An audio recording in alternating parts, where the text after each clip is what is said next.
Welcome back to Ruthless Metal. In today's video we're going to rank Bathory's full discography.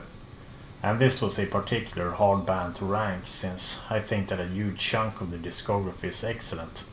For various reasons of course. I do like both the dirty lo-fi sounding black metal albums of their early career, but I'm also a fan of the more epic and atmospheric viking metal albums. So this was kinda like comparing apples with oranges. Bathory was more or less a one-man project by Quorthon, and there are so many stories and myths about this band, so it's hard to tell facts from fiction, but one thing is clear, that Bathory is one of the most influential and unique metal bands of all time.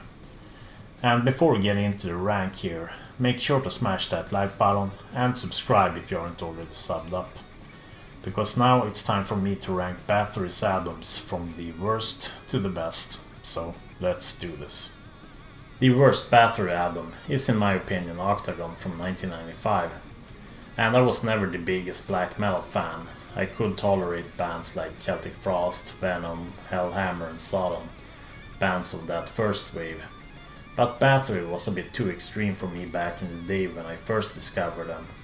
I was more of a thrash metal guy, so someone recommended me to check out the thrash metal era of the band, the mid-90s albums Requiem and Octagon, and perhaps I should be able to get into Bathory that way. But that just had an opposite effect on me, because Octagon is a horrible album, and it might be leaning more towards thrash than most other Bathory albums, but the production is horrendous on this album. The drums, for example, they sound more like Saint Anger before Saint Anger. Octagon was just loud, obnoxious, punkish and with horrendous production values. So even if Octagon is closest to my favorite metal genre, it's still without a doubt Bathory's worst. So those two albums made me hesitant to look further into Bathory's career, at least for a while there. So don't follow my mistake and judge the band because of this album. Next. In 11th place we have Requiem from 1994, and it came out 6 months or so before Octagon. It's also part of that thrash era of Bathory, think an underproduced Sodom or something like that. And even if the production here is bad, it's slightly better here than on Octagon. But this is still very far from good in my opinion. The production is very stale and it lacks the dynamic range. But in comparison to Octagon, this is slightly better. But it's still far from good. And the Sodom comparison is more in terms of style than the quality of the output. Because this isn't a good album. Calling it decent would be a compliment to it. The song Prostitution might be worth checking out though, if you're curious about this album. But I think that this album is highly skippable, so next. In 10th place we have Destroyer of Worlds from 2001, and the title of this record came from that Robert Oppenheimer quote. You know, that guy that helped invent the atomic bomb. I am become death, the destroyer of worlds. Anyhow, Destroyer of Worlds came out 5 years after Blood on Ice, and I think that Quorthon should have had the time to come up with something better than this. At times there are some nods to past albums like Hammerheart or Twilight of the Gods, and in other tracks it's like Requiem and Octagon all over again. And there's a lot of clean vocals on this album, and the singing is, dare I say, rather bad. Sorry to say this, but I just find Destroyer of Worlds a rather average album. Next. In 9th place we have Nordland 2 from 2003, and this became Bathory's last studio album due to Quorthon passing away a year later in 2004. The Nordland albums were 2 albums released in 2002 and 2003, and they are 2 rather majestic albums. And the icy fjord image that covers these 2 records describes the content of these albums quite well. Nordland 2 is hard to describe, but it's certainly a massive and bombastic album, yet it manages to be quite atmospheric. It's just a very unique sound, and I can't think of any other bands that sounds just like Bathory. The Nordland series feels a bit like the natural continuation of the album Twilight of the Gods. There are some weird instruments used on this record, and Quorthon's vocals are somewhat low in the mix, which makes it sound even more epic somehow. For me, the Nordland albums are like a journey of moods and majestic riffs, more so than individual songs. At least I think of the Nordland albums like that. Nordland 2 is a great album, and it would have been interesting to see where Quorthon would have taken this. There were some rumors of a third and even a fourth Nordland album, but then Quorthon passed away in the following summer. But I do think that the final Bathory album is a must if you're a fan of Bathory classics like Hammerheart and Twilight of the Gods. Next. In 8th place we have Nordland 1 from 2002, and everything that I said about Nordland 2 can be said about this album as well. Heck, the Christian Wåhlin painted artwork is even the same image, it's just mirrored. Or maybe it's the part 2 that are mirrored. Anyhow, I really do love the artwork here. Rarely does it fit on album as well as it does the Nordland albums.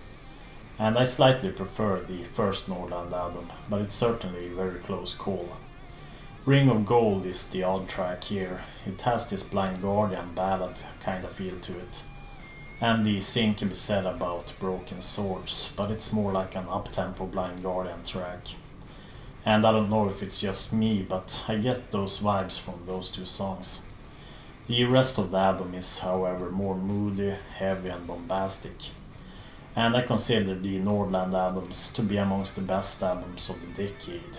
Great stuff. Next. In 7th place we have Blood on Ice from 1996, and this album was a big improvement on the Octagon and Requiem albums that came out before it. And I think that you can more or less pinpoint Quorthon's influences here, even if he didn't admit to it himself.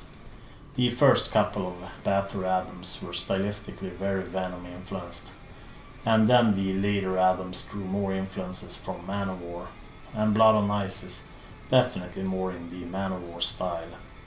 Just listen to the track The Sword, it sounds very similar to Blood on My Enemies by Manowar. It's an amazing song, even if they might have landed a few too many ideas from Manowar. So this is obviously far away from the noisy black metal days of early Bathory. No, this is more of a traditional heavy metal album with clean vocals and all. Or power metal perhaps. So check out The Sword, The Stallion and The Lake. Those are 3 solid songs from Blood on Ice. And you can criticize Bathory for lending ideas from other bands, but still, Bathory managed to remain one of the most unique and trailblazing bands of all time. And Blood on Ice proved once again that you couldn't disregard the band, even after that weird mid-90s thrash period. Next. In 6th place we have The Return from 1985, and this was the band's follow-up to their self-titled debut album. And some people might think that I ranked this album a bit low, especially those who love that early black metal sound of theirs. The Return is a filthy, raw and straightforward album, a tad repetitive at times though, especially the drumming. And the album is certainly years ahead of its time, and it's darker, harsher, and a more metal sounding release than the band's debut. And this is also the template album for the black metal genre that took hold of Norway a few years later. So historically this is one of Bathory's most important albums, but it's not my first pick when I'm in the mood for some Bathory. The Return of Darkness and Evil and Born for Burning are my favorite tracks here. Next. In 5th place we have Bathory's 1984 debut album, and this is where it all started. Bathory took that Venom sound and infused some crust punk influences, and thus the formula for the black metal genre was created. Because Venom to me was more of a speed metal band, so Bathory definitely pushed the limits when it comes to how extreme music could be. The lo-fi production makes this whole record have this kind of wall of sound feel to it, which is charming, evil and cool at the same time, so I think that this is the most influential and the most important release of Bathory's discography. This is an album that often tops these Bathory ranking lists from what I've seen, and it surely is both a great and important album. Songs like Hades, Reaper and Sacrifice were both cool and crude. And I guess that this album is the reason why parents think of heavy metal as just being noise. And there are two versions of this album, one with the white goat and one with the yellow goat on the cover. And if you're one of the few lucky that have the first press of that yellow goat, then you have your old age secured, because it's worth a small fortune these days. Bathory's debut was a remarkable album, despite the rather simplistic and bare-bones approach. Next. In fourth place we have Twilight of the Gods from 1991, and this was the follow-up to 1990's Hammerheart.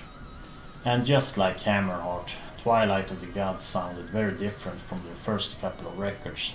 This album focused more on atmospheres to create a more grandiose sound with clean vocals and all.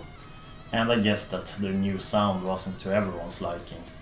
And I can understand that. When bands change their sound, it's rarely for the better. And yeah, this might not be a blood, fire and death, but I still consider Twilight of the Gods to be close to a masterpiece. They definitely broke new ground with their early 90s material. Although this time around, there are gentle acoustic guitar parts played simultaneously over the heavy riffs, and this gives a great dichotomy and distinct identity to this album, and it works surprisingly well actually. This might not be the heaviest or fastest Bathory album in terms of tempos, but the mysticism and the sheer heaviness and the gravity of the riffs just makes Twilight of the Gods into something special. And speaking of that, the title track here is just amazing. Pure perfection. Next. In third place we have the aforementioned Hammerheart, and this was the follow-up to Blood, Fire, Death.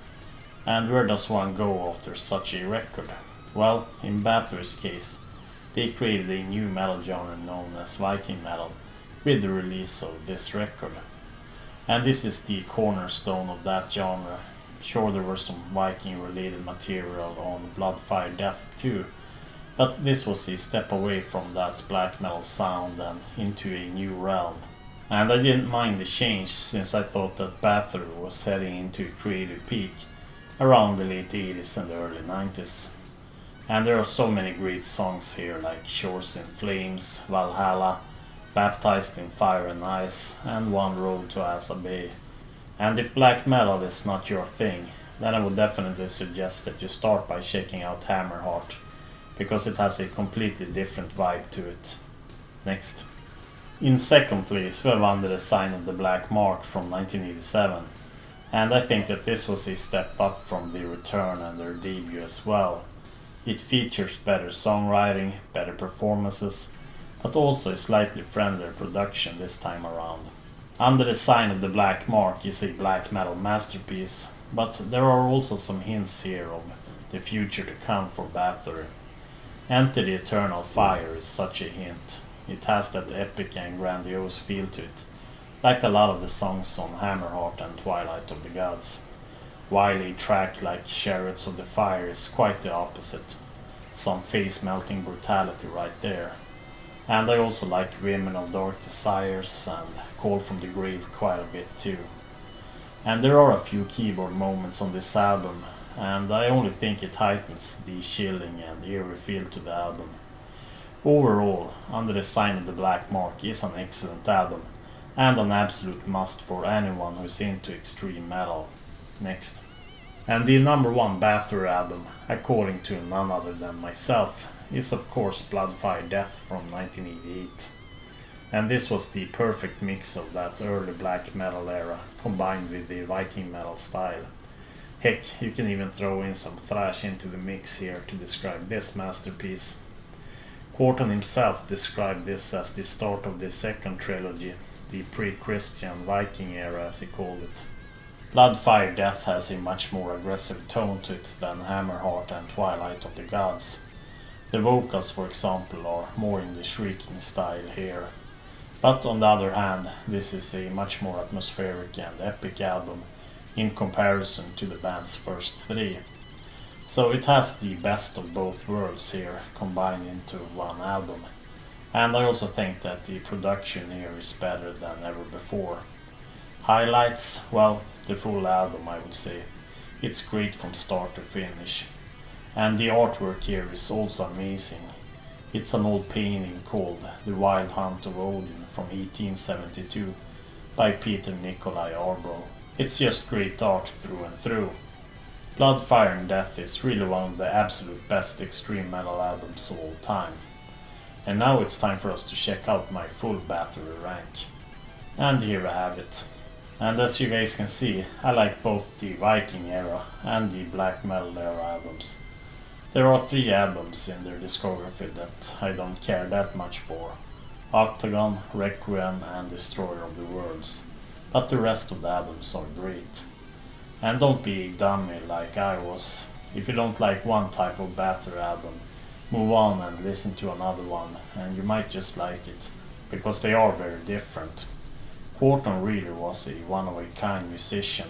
He more or less created 2 metal genres all by himself, even if there were a few band members coming and going early on in the history of the band.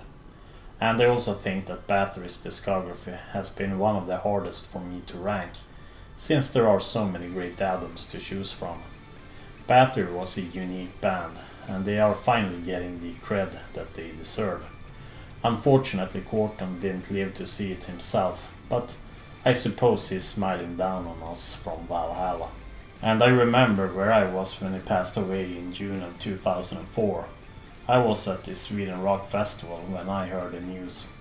And I talked about his death with a lot of people that I met during the festival. And there was like 1 or 2 that were even familiar with Bathory and Quorthon out of those that I talked to. But today Bathory is more or less a household name in metal, which is so well deserved. And now I'm curious to hear about your opinions. Do you agree with my rank, or would you rank it differently? Let me hear your opinions down below. And feel free to rank their full discography if you're familiar with it. And if you enjoyed the video, then it really helps me out if you tap that like button and subscribe to the channel if you're new. And there is always the option to become a Patreon if you want to support my work. Or you can always go and grab yourself a shirt at the Ruthless metal store. And I'm sad to say this, but the views have gone down lately, so some extra support would be very much appreciated, so that I can continue doing videos like this. And as always, I'm on Facebook, Instagram, Twitter and Discord. And you can find all the links listed in the description below. And that's all for now, so thanks for watching, and I'll catch you guys in the next one. Bye bye.